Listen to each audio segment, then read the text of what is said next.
Sebenarnya itu perjanjian melibatkan tumbal nyawa. Katanya ada yang ngomong pikirannya itu dirasuki oleh iblis. Dan memang ada sosok yang mempengaruhi.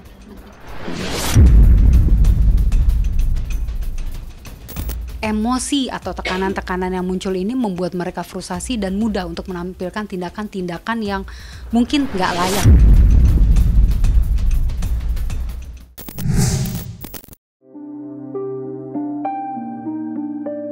Kasus pembunuhan disertai tindakan keji yang dilakukan oleh seorang suami terhadap istrinya yang terjadi di Ciamis membuat heboh banyak orang. Bagaimana tidak, pelaku yang diketahui bernama Tarsum tidak puas hanya dengan menghabisi istrinya yang bernama Yanti.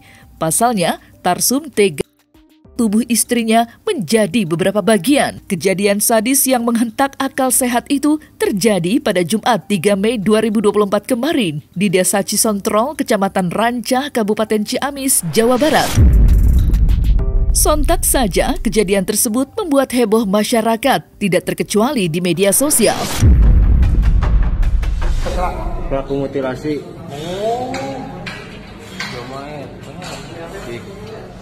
Saya sudah ngeliat videonya itu di sosial media. Nah, di situ saya ngelihatnya itu sangat-sangat merinding sekali. Ya karena di dalam video itu ada sepasang suami istri yang suaminya ini menenteng organ tubuh istrinya sendiri yang sudah terpisah. Bayangin coba. Aku sendiri tuh sampai apa ya? Sampai nggak habis pikir, shock, kaget, sampai mual ya ngelihatnya ya. Karena membayangkan kekejiannya si suaminya ini loh.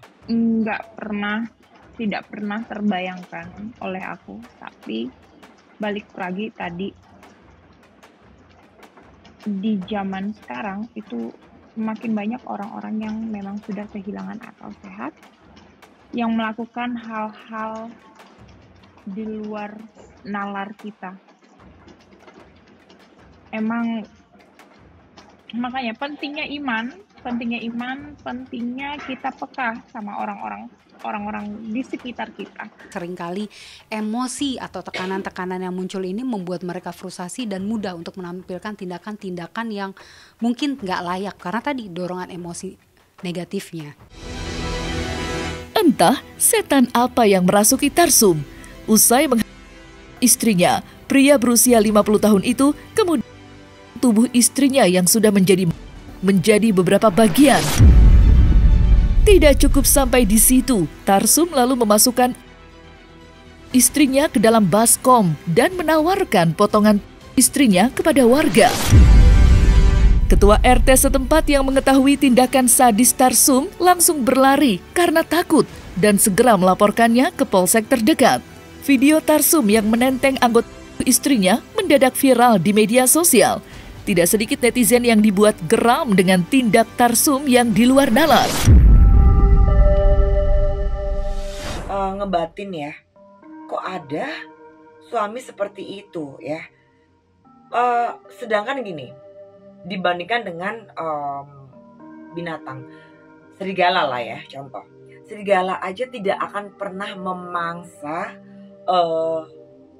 anak atau keluarganya ya. Ini manusia yang dikasih Tuhan akal dan pikiran, itu bisa seperti itu, tega gitu, melakukan hal yang menurut saya ini amat sangat keji dan ngeri ya. Aku shock, itu melibatkan tumbal nyawa. Perjanjian itu kalau dia dengan kondisi sehat, mentalnya sehat, ketika dia berhasil melakukan ritual sesat itu, Menurut aku dan sesuai penglihatan aku bukan istri yang jadi korban, tapi orang lain.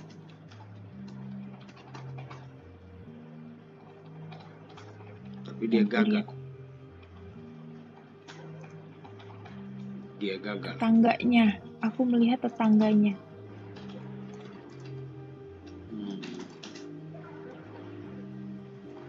Jadi ketika dia membawa itu kelihatannya kan santai banget itu, kayak orang motong hewan kurban gitu. Iya, karena itu bukan dia. Itu bukan dia. Itu sosok hitam. Gede banget. Dari salah satu gunung. Namun yang lebih miris, kejadian nahas yang dialami almarhumah Yanti yang meregang nyawa di tangan suaminya Tarsum terjadi saat korban hendak pergi ke pengajian di dekat rumahnya. Sejumlah saksi yang tidak lain tetangga korban melihat pasangan suami istri itu sempat terlibat cekcok saat hendak mengikuti pengajian bersama. Namun mereka sama sekali tidak menyangka jika Tarsum dengan tega membawa istrinya tanpa ampun. Yang paling penting adalah perbuatan ini dilakukan pada saat, kalau nggak salah, mereka pada waktu itu mau beribadah, ya. Nah, di mana nalar otaknya itu di mana? Kok sampai tega? Terus terang ya, aku melihat video itu sampai sekarang itu rasanya itu tidak ada alasan yang masuk akal sama sekali yang menjadi alasan untuk pria itu atau suami itu melakukan tindakan kejam dan keji dan bisa dibilang biadab seperti ini. Ini memang melakukan perilaku buruk. Nah, tadi yang saya katakan lagi, saat dalam rumah tangga relasi antara sepasang suami istri tidak baik, maka masing-masing akan menimbulkan rasa frustasi, rasa tidak nyaman, baik di sisi istri ataupun di sisi suami. Ya harusnya kan memang diselesaikan secara internal antara si suami dengan istri gitu. Ya kembali lagi tadi, kalau memang ngerasa nggak cocok dengan pola-pola pengasuhan atau sikap-sikap yang ditunjukkan oleh istrinya, ya diselesaikan baik-baik. Saat disinggung motif tindakan keji Tarsum yang menggegerkan warga, Kasat Reskrim Polres Ciamis AKP Joko Prihatin menyebut jika pelaku Tarsum mengalami depresi berat karena usahanya bangkrut hingga melampiaskan perbuatan kejinya itu terhadap istrinya. Sementara sejumlah warga menyebut jika Tarsum mendapatkan bisikan gaib sebelum nyawa istrinya. Dari situlah muncul desas-desus jika Tarsum mempunyai perjanjian gaib, meski kabar tersebut masih simpang siur. Kalau aku lihat di sini terkait dengan bisikan gaib, seseorang yang memiliki depresi biasanya itu seringkali berhalusinasi ya, ataupun bisikan itu berasal dari halusinasinya dia sendiri. Yang aku lihat bisikan ini berasal dari depresinya dia mengenai ekonomi ya. Faktornya adalah faktor ekonomi yang memang di situ ada kebutuhan yang memang juga tidak terpenuhi sehingga sosok ini mengalami depresi. Ya, dan ada tekanan-tekanan yang lainnya sehingga orang itu berhalusinasi, sering berangan-angan, terlalu banyak memikirkan sesuatu hal yang memang berat, mengakibatkan depresi dan angan-angannya itu bisa menjadi halusinasi. Nah, aku lihat di sini bisikan itu tidak ada, tapi lebih kepada orang ini mengalami depresi yang berat dan juga adanya tekanan dalam kehidupannya dia sehingga itu tadi bisa menimbulkan adanya halusinasi, kemudian diartikan sebagai bisikan. Katanya alasannya bangkrut, finansial. Tapi kenapa kamu itu, seorang pria itu tuh sampai mengorbankan istrinya, nyawa istrinya sendiri loh. Itu kayaknya rasanya sulit untuk masuk ke akal pikiran nalar kita ya, yang waras ya. Dan kayaknya hanya manusia yang kehilangan pegangan hidup saja sih ya, yang tega ngelakuin hal-hal yang keji seperti ini sih. Kita tidak pernah tahu ya kalau hal buruk itu bisa aja terjadi dan pelakunya itu adalah orang yang memang mempunyai depresi yang sangat dalam. Tapi karena memang dia punya permasalahan di dalam rumah tangganya, dia itu berawal dari perekonomiannya yang makin menurun, ditambah istrinya banyak tuntutan, serta yang aku lihat ada beberapa kali istrinya itu pengen berpisah karena yang dipikirin adalah anak, dan dia yakin dia bisa memperbaiki perekonomian di rumah tangganya, sampai akhirnya dia melakukan hal-hal yang menurut aku sesat. Dan kejadian ini juga ada campur tangan goib. Katanya ada yang ngomong pikirannya itu dirasuki oleh iblis. Perbuatan itu sangat-sangat sangat keji dan sadis ya, kayak begitu ya. Sampai sekarang rasanya itu enggak masuk akal sama sekali ya.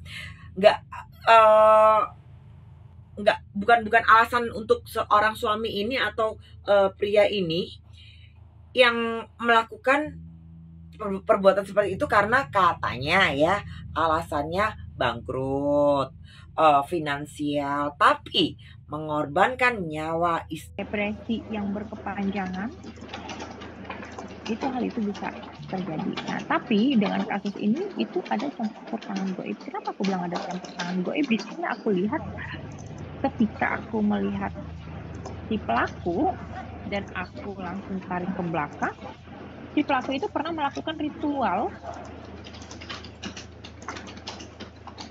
yang menurut aku jatuhnya justru sesat. Tindakan gila Tarsum yang menguras emosi memang tidak bisa dibenarkan apapun alasannya. Sejumlah warga yang menyebut Tarsum mendapat bisikan gaib untuk pesugihan menarik perhatian publik. Tidak sedikit yang dibuat penasaran apa sebenarnya bisikan gaib itu. Dan apakah hal tersebut benar adanya atau hanya sekedar halusinasi belaka? Jadi saat dia melakukan itu memang ada campur tangan goib, tapi bukan bisikan goib. Karena bisikan orang yang bilang ada bisikan goib itu cuman halusinasi. Berarti kalau dia bilang itu pengaruh goib, pengaruh dari keilmuan yang dia pelajari, tapi mentalnya dia nggak kuat, dan memang ada sosok yang mempengaruhi dia. Bisikan goib itu Allahu alam ya, Allahu alam mas. Kalau sekali lagi saya bilang ya. Sekarang ya apa iya? Bisikan yang goib. Kalau yang saya dengar sih ya, kalau orang dapat bisikan goib itu adalah orang yang biasa percaya dengan hal-hal yang musyrik.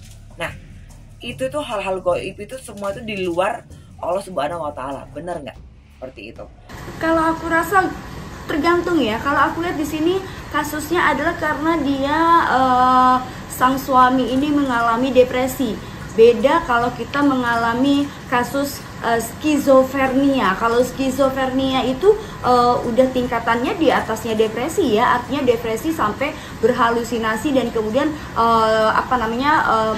adanya bisikan-bisikan itu yaitu dari halusinasinya dia. Sebenarnya bisikan itu tidak pernah ada, tapi biasanya karena tidak sinkronnya hati dan pikiran sehingga dia berhalusinasi yang berlebihan, sehingga yaitu adanya bisikan-bisikan, dan artinya adalah bisikan di sini adalah hasratnya dia yang tidak terpenuhi.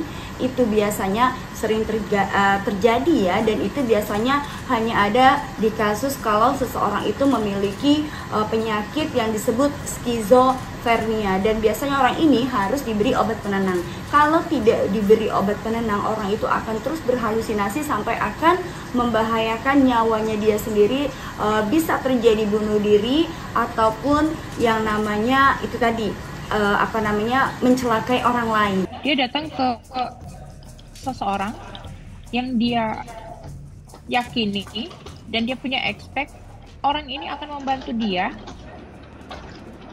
untuk mengembalikan keutuhan rumah tangganya ya. dengan cara memperbaiki perekonomiannya. Makanya dia menghalalkan segala cara. Dia melakukan ritual-ritual yang dia yakini itu akan membantu, tapi justru itu menggerogoti dirinya sendiri, terutama mentalnya, karena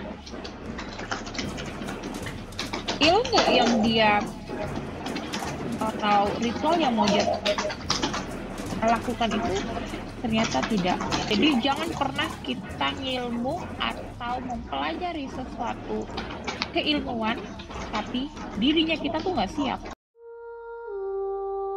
Jika bisikan gaib yang dialami Tarsum merupakan kejadian yang benar adanya, meski sulit diterima nalar, lalu seperti apa bentuk bisikan gaib tersebut? Mungkinkah Tarsum tanpa sepengetahuan banyak orang terlibat perjanjian dengan makhluk gaib? Dan seperti apa bentuk ritualnya? Ritual pesugihan.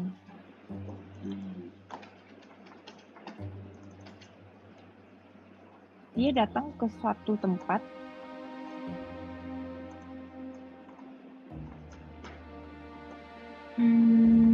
di situ dibantu oleh satu orang, bisa dibilang mungkin dukunnya. Umurnya parubaya, laki, badannya nggak tinggi.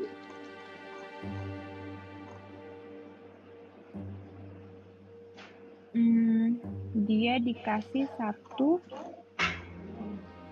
amalan, tapi amalannya ini justru menyesatkan dan akhirnya akhirnya menggerogoti dirinya sendiri gitu loh. Itu ada karena dia belajar alias ngilmu, tapi nggak kuat di badannya dia. Terkait dengan bisikan gaib itu biasanya orang itu sering pusing kepala ya. Biasanya pusing kepalanya itu diawali dengan pusing kepala sebelah, kemudian pusing kepala keseluruhannya sampai dengan dia itu menjedot-jedotkan kepalanya sendiri di tembok. Kemudian juga kalau diajak ngomong sering banyak ngelamun ataupun dia suka menggigau, bicara yang ngelantur ya. Kemudian kalau sudah parah itu tadi ya, sering berhalusinasi, adanya halusinasi sampai dengan bisikan-bisikan itu kalau sudah skalanya masuk ke skizofrenia.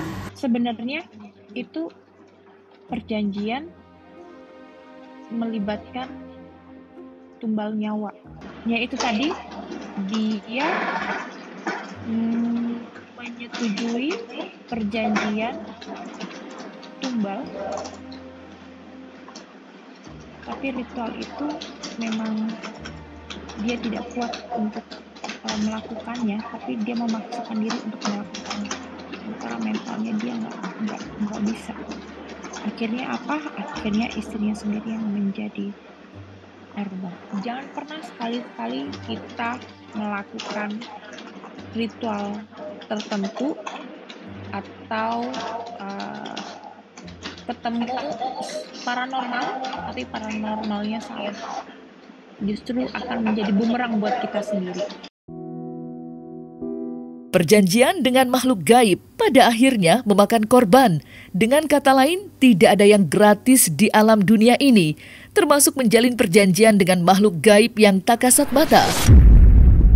Lantas, hal mengerikan apa yang akan terjadi jika seseorang melakukan perjanjian gaib demi mendapatkan sesuatu? Benarkah nyawa menjadi taruhannya? Karena dia salah datang ke tempat orang yang dia pikir akan membantu dia, tapi ternyata justru orang ini menyesatkan dia. Dengan kondisi dia sudah depresi, setelah ketemu orang, ya akhirnya seperti itu. Masyarakat di luar sana, jangan pernah menghalalkan segala cara dengan cara melakukan perjanjian dengan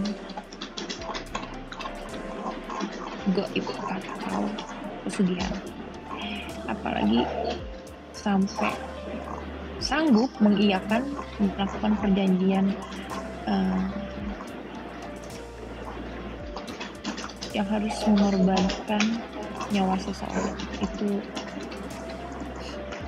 resikonya berat. diri kita yang akan menjadi korbannya, bahkan keluarga. Dia bisa menghabisi dirinya sendiri, dan itu bukan dia menghabisi dirinya sendiri, tapi sosok yang memang sudah dia melakukan perjanjian itu.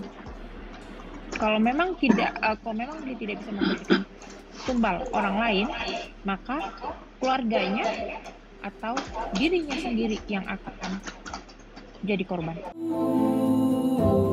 Ramainya desas-desus mengenai bisikan dan perjanjian gaib yang disebut-sebut menjadi penyebab tersangka Tarsum tega istrinya kini mengundang banyak tanya. Bisakah seseorang menolak atau membatalkan perjanjian gaib? Atau melawan balik jika mendadak mendapat bisikan gaib yang dirasa di luar nalar? Bisa, sebenarnya gini, balik lagi ketika kita mengalami tekanan dalam kehidupan, kita itu harus ya dan memaksakan diri kita untuk pendekatannya kepada Allah Subhanahu wa taala, yaitu dengan cara sholat ya. Artinya di sini sholat itu bisa juga untuk menahan hawa nafsu maupun gangguan-gangguan dari luar maupun dari dalam diri kita sendiri. Dan biasanya sebelum kita mengalami gangguan dari luar ataupun bisikan atau halusinasi, biasanya itu adalah dari diri kita sendiri. Terlalu banyak keinginan, terlalu ingin ya, terlalu banyak juga tekanan-tekanan dalam kehidupan. Ini yang seringkali membuat orang itu depresi atau mengalami gejala skizofrenia, yang artinya adalah sering berhalusinasi sampai adanya bisikan-bisikan tersebut. Dan terkadang juga ada juga pengaruh yang datangnya dari orang luar, artinya dari pergaulan, mungkin salah pergaulan, kemudian orang itu terlalu banyak berangan-angan pengen mendapatkan. Biasanya nih yang sering terjadi adalah orang itu ini loh, kamu kalau misalnya mau kaya, kamu harus melakukan ini. Artinya ajaran-ajaran sesat yang memang sedang beredar dan marak saat ini ya. Dan itu tadi, terkadang orang itu tidak sadar, seperti dicuci otaknya ya, dialihkan otaknya untuk ini loh, supaya hidup kamu enak, kamu harus lakukan ini. Dan ketika orang itu mendapatkan tekanan atau juga dia memiliki yang namanya biaya hidup yang berlebihan, kemudian dia tidak bisa memenuhinya, maka seseorang ini akan nekat untuk melakukan hal tersebut. Cleansing, butuhnya kita harus memutuskan perjanjian itu, dan kita harus cek dulu nih, bisa tidak perjanjian itu diputuskan, karena tidak semua perjanjian dengan astral itu bisa kita. Ada syarat-syarat tertentu, dan aku pun belum tentu berhasil memutuskan perjanjian itu. Karena seperti kalau yang kayak gitu kan kayak dokter ya. Berarti butuh. Jadi butuh orang-orang tertentu yang bisa memutuskan. Peristiwa disertai tindakan yang terjadi baru-baru ini sungguh menyayat hati. Apapun alasannya, kekejian yang dilakukan Tarsum terhadap istrinya tidak bisa dibenarkan dalam hal apapun, baik pandangan agama maupun undang-undang pidana. Lantas, pelajaran apa yang dapat kita ambil dari peristiwa nahas tersebut? Aku cuma mau menyampaikan sama keluarga plus 62, harus lebih peka lagi dengan orang sekitar, apalagi keluarga, pertemanan, tetangga bahkan. Kenali lebih dalam tentang mental health seseorang. Karena ketika kamu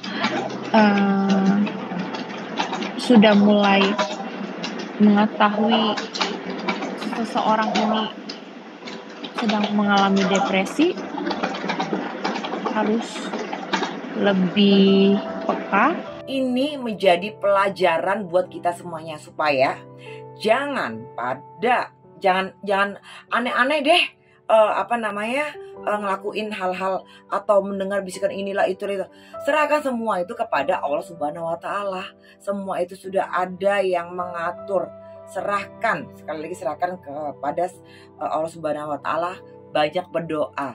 Dan satu lagi, Apapun itu alasannya, mau depresi, mau bisikan goib lah, orang seperti ini ya pantas mendapat hukuman yang setimpal.